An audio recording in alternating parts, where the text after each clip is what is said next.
پہلی بات تو یہ کہ آپ کبھی بھی یقین کے ساتھ نہیں کہہ سکتے کہ آپ حضور کو دیکھ رہے ہیں،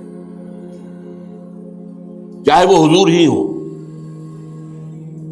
اس لیے کہ یہ جو حدیث ہے کہ شیطان میری شکل اختیار نہیں کر سکتا،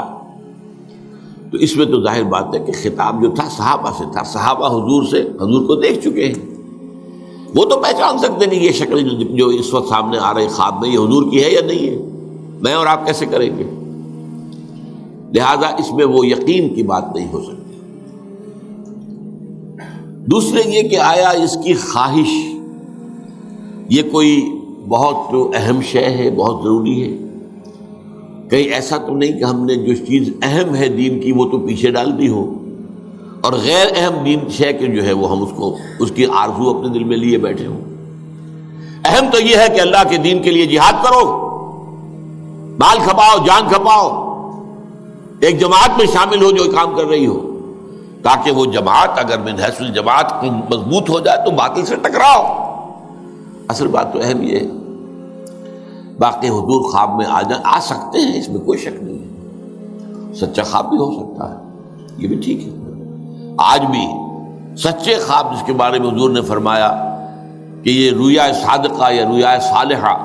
یہ نبوت کے 46ویں یا 60ویں جز کے برابر ہے، یہ سلسلہ جاری ہے، آج بھی آتے ہیں لوگوں کو خواب۔ یہ خواب دیکھا ہے،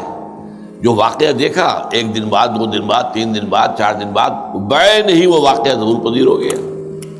حدیث میں آتا کہ فلق الصبح، وہ ایسے واقعہ ظہور میں آ گیا جیسے صبح طلوع ہوتی ہے۔ یہ سچا خواب ہے۔ اس کا مطلب یہ ہے کہ ملائکہ کا جو عالم ہے اس کے ساتھ اس انسان کی روح کا قرب ہو چکا ہے، تو ملائکہ کے ہاتھ میں ہوتے ہیں وہ ایگزیکٹو آرڈرز۔ آپ کو معلوم ہے کہ کہاں اسلام آباد میں کوئی فیصلہ ہو گیا یہاں کے کسی گورنمنٹ آفیشل کے لیے کہ اس کو پروموٹ کر کے وہاں پہنچاؤ،